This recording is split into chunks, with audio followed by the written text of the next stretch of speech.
ఎవరు చెప్పారో నేను చెప్తానండి, కంగారు పడకండి. చెప్పండి మరి, మేము కాదు, మేము అసలు మధ్యాహ్నం వచ్చాము. మేము మధ్యాహ్నం వచ్చాను. రాజమండ్రి హాస్పిటల్ దుస్థితి అనమాట ఇది, ఆటోలో డెలివరీ చేయడం. మీరు వచ్చి చాలా కేసులు అయినాయండి మరి. అదేనండి, ఆటోలో చేయడం అనేది హాస్పిటల్, రాజమండ్రి హాస్పిటల్ గొప్పతనం, డాక్టర్లు గొప్పతనం.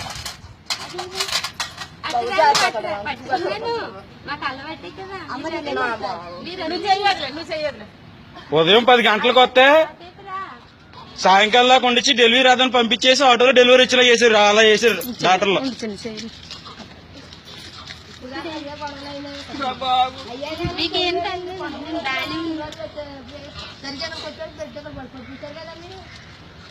మీరేం కంగారు పడకండి.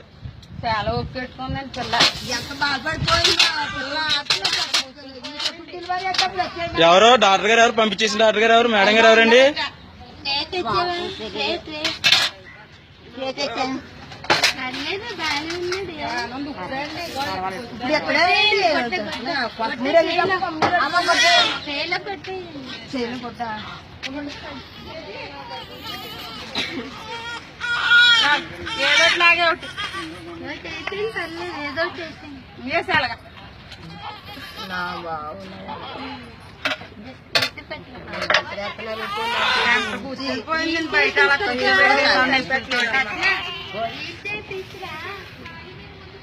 అదేనండి ఖాళీ తీసుకురా,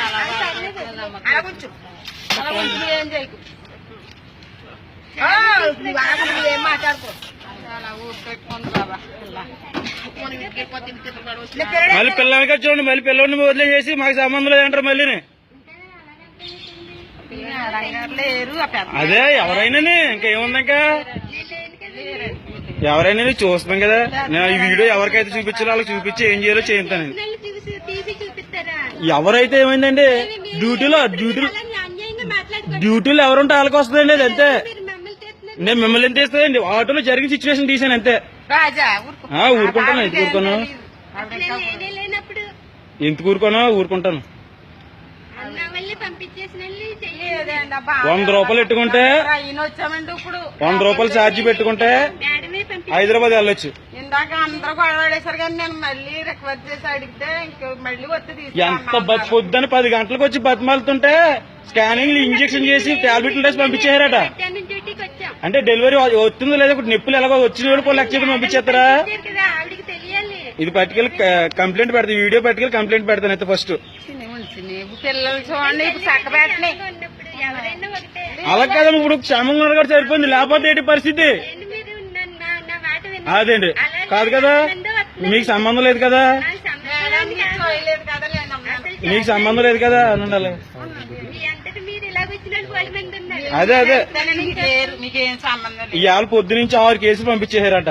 నేను ఇది ఒట్టుకెళ్ళి పోలీస్ కంప్లైంట్ ఇవ్వకపోతే పెడుతుంది.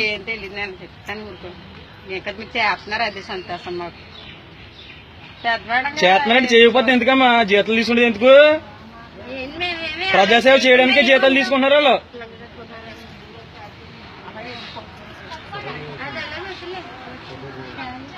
వీడియో చాలండి, ఫోటో అవసరం లేదు. పెట్టుకుందండి, నొప్పి కాదేమో ఏం చేసామని కొబ్బరి నీళ్ళు గంట కూర్చున్నాం. ఆ పిల్లని అలా కూర్చోబెట్టేసాము. ఈ పిల్లోడు వచ్చి